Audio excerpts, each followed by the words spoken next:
6 अक्टूबर 2023 को जितिया व्रत है।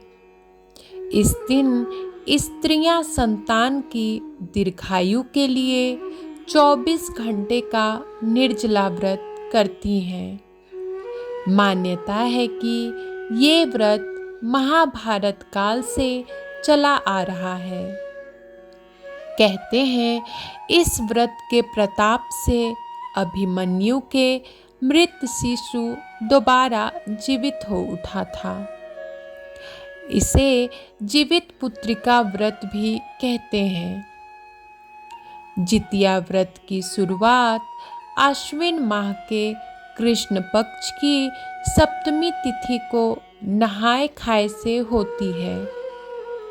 अगले दिन निर्जला व्रत कर तीसरे दिन पारण किया जाता है।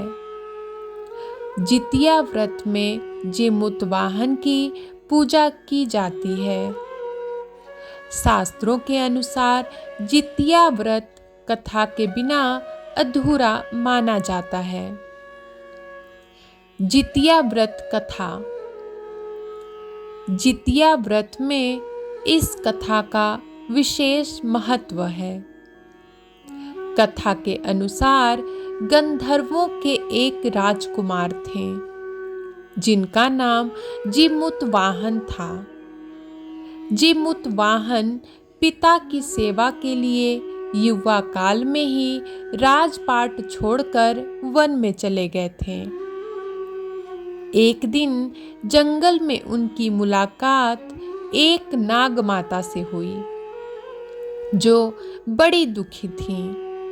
जीमूतवाहन के नाग माता के विलाप का कारण पूछा तो उन्होंने कहा कि नागों ने पक्षीराज गरुड़ को वचन दिया है कि प्रत्येक दिन वे एक नाग को उनके आहार के रूप में देंगे।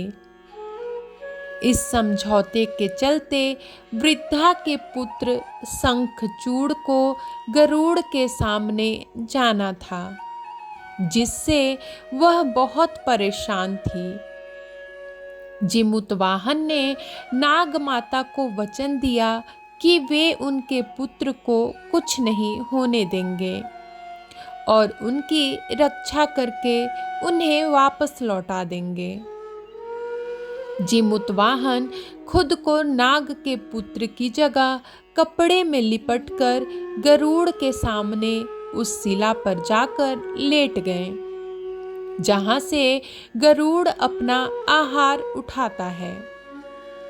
गरुड़ आया और शिला पर से अपने जीमूतवाहन को पंजों में दबाकर पहाड़ की तरफ ले गया। गरुड़ ने देखा कि हर बार की तरह इस बार नाग न चिल्ला रहा है और ना ही रो रहा है। उसने कपड़ा हटाया तो जीमूतवाहन को वहां पाया। जीमूतवाहन ने सारी कहानी गरुड़ को बताई, जिसके बाद गरुड़ ने उन्हें छोड़ दिया। इतना ही नहीं, नागों को न खाने का भी वचन दिया। इस तरह से जीमूतवाहन ने नागों की रक्षा की। तभी से संतान की सुरक्षा और सुख के लिए जितिया व्रत में जीमूतवाहन की पूजा शुभ फलदायी मानी गई है। जितिया व्रत को क्यों कहते हैं जीवित पुत्रिका व्रत? महाभारत युद्ध में अपने पिता गुरु द्रोणाचार्य की मृत्यु का बदला लेने के लिए अश्वत्थामा पांडवों के शिविर में घुस गया था।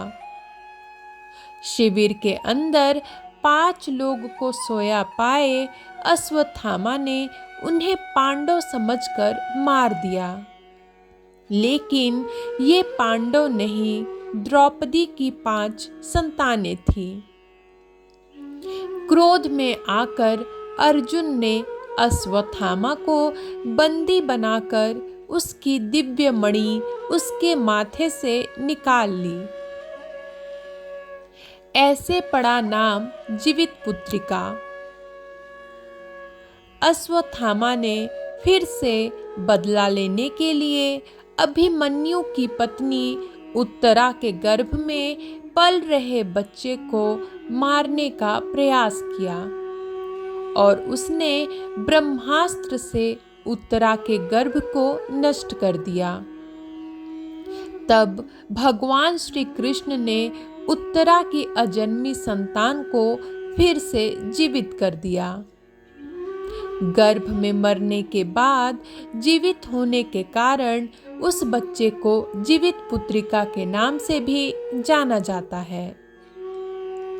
इस घटना के बाद से ही संतान की लंबी उम्र के लिए जितिया का व्रत रखा जाता है।